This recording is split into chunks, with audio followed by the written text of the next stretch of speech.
Hi guys, what I want to talk about today is a big and complex issue, but it's very simple. So I'm going to keep this video short.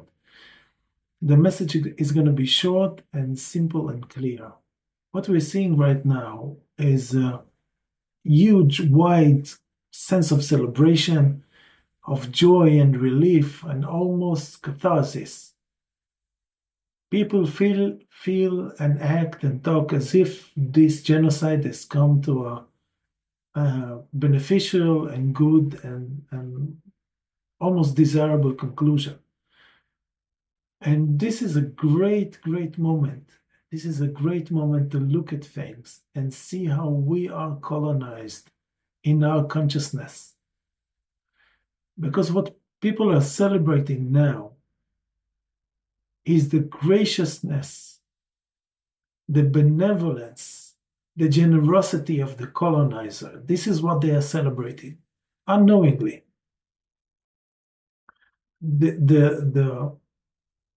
voice, this message is, look at what Trump was able to make Netanyahu do.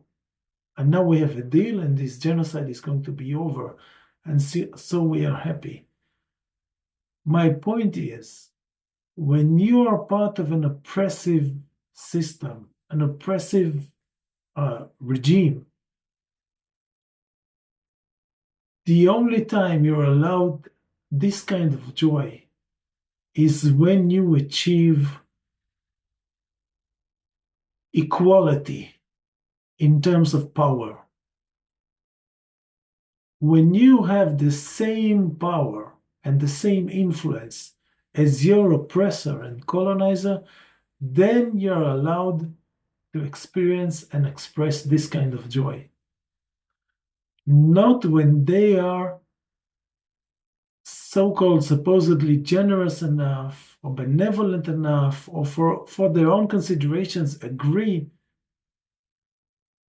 to pause your murder, extermination, genocide, all of this.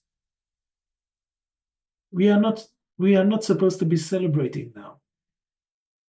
We need to be focused on empowering Palestinians and empowering the Palestinian cause and gaining equal power to Israel for the Palestinians. This is what we should be focused on, gaining power for Palestinians, equal power to Israel's. When we have this, when we are moving there, we are allowed to rejoice and celebrate, but not now. And we don't even know if this is going to happen for real. But even if it does, and which I'm not sure it's going to happen, and I'm sure Israel is not going to respect it, to experience this kind of relief over something so mistaken in terms of the narrative and the political framework, the political frame of the struggle and what we are looking to see. This is so mistaken. This is so misplaced. Now is not the time to celebrate. If Palestinians are not going to be massacred and butchered,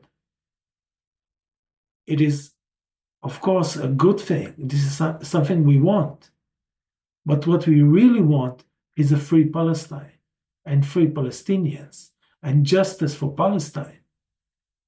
And this isn't moving us there. This kind of gratitude, of joy, of relief is actually mimicking or repeating the power relations of colonialism, oppression, apartheid, and genocide. So this was my point today. It's short and simple.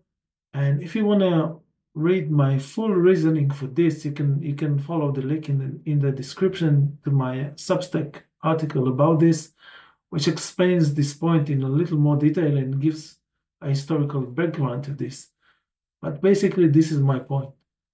We should be focused on power, not on charity or mercy or compassion or whatever temporary achievement. This shouldn't be our focus.